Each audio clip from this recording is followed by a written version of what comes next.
What's up, guys? Welcome to the Cash Craft, your daily dose of finance and technology news and updates.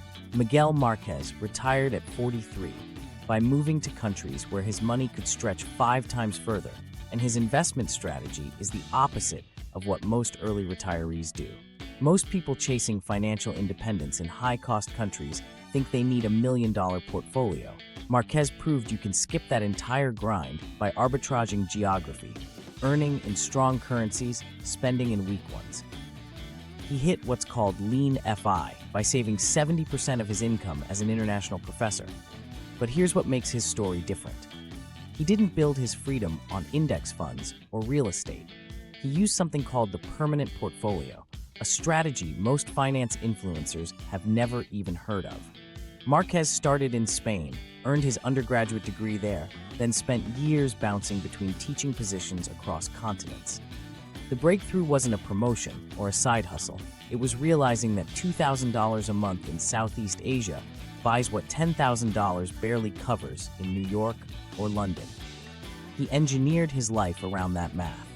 By his early 40s, he'd built enough savings to cover his expenses indefinitely, not through aggressive stock picking or crypto moonshots, through disciplined savings and a 4-part investment allocation that's been around since the 1980s but remains radically underused: the permanent portfolio.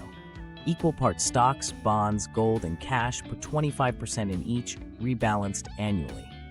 That's it. The logic is almost boring in its simplicity. Stocks grow during expansions. Bonds rise when interest rates fall. Gold protects against inflation and crisis.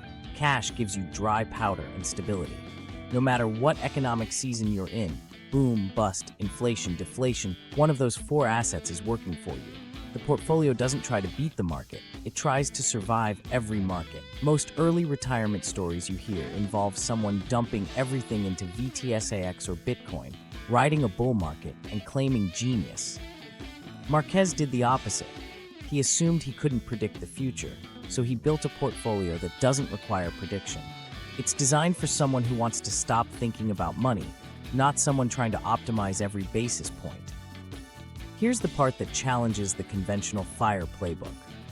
Marquez didn't wait until he had enough to live in the US forever.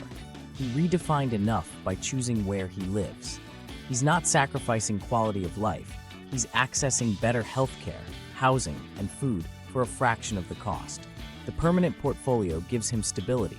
Geographic arbitrage gives him leverage. The permanent portfolio gets criticized by people chasing maximum returns. They'll point out that a 100% stock portfolio historically outperforms it over 30-year periods. They're right, but they're missing the point. Marquez didn't need maximum returns. He needed maximum certainty that his money would be there when the next financial crisis hit, or when inflation spiked, or when his home country's currency collapsed. The permanent portfolio is designed for people who've already won the game and just want to keep their winnings safe.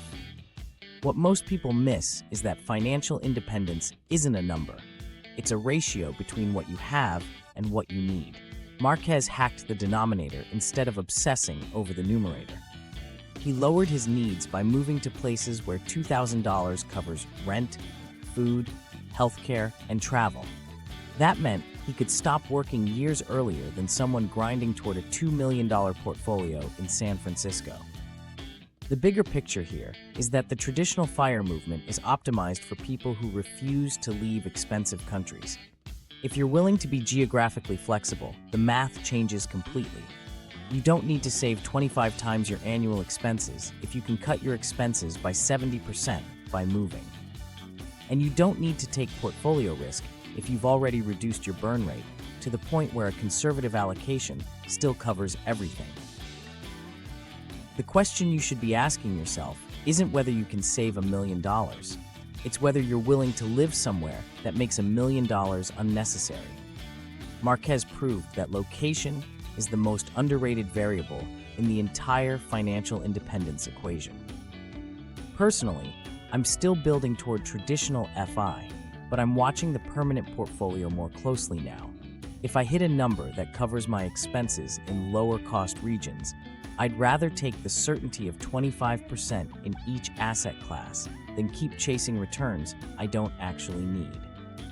That's all for today, folks. If you found this helpful, make sure to like and subscribe to the Cash Craft for more finance and tech news. Drop a comment below with your thoughts, and I will see you in the next one.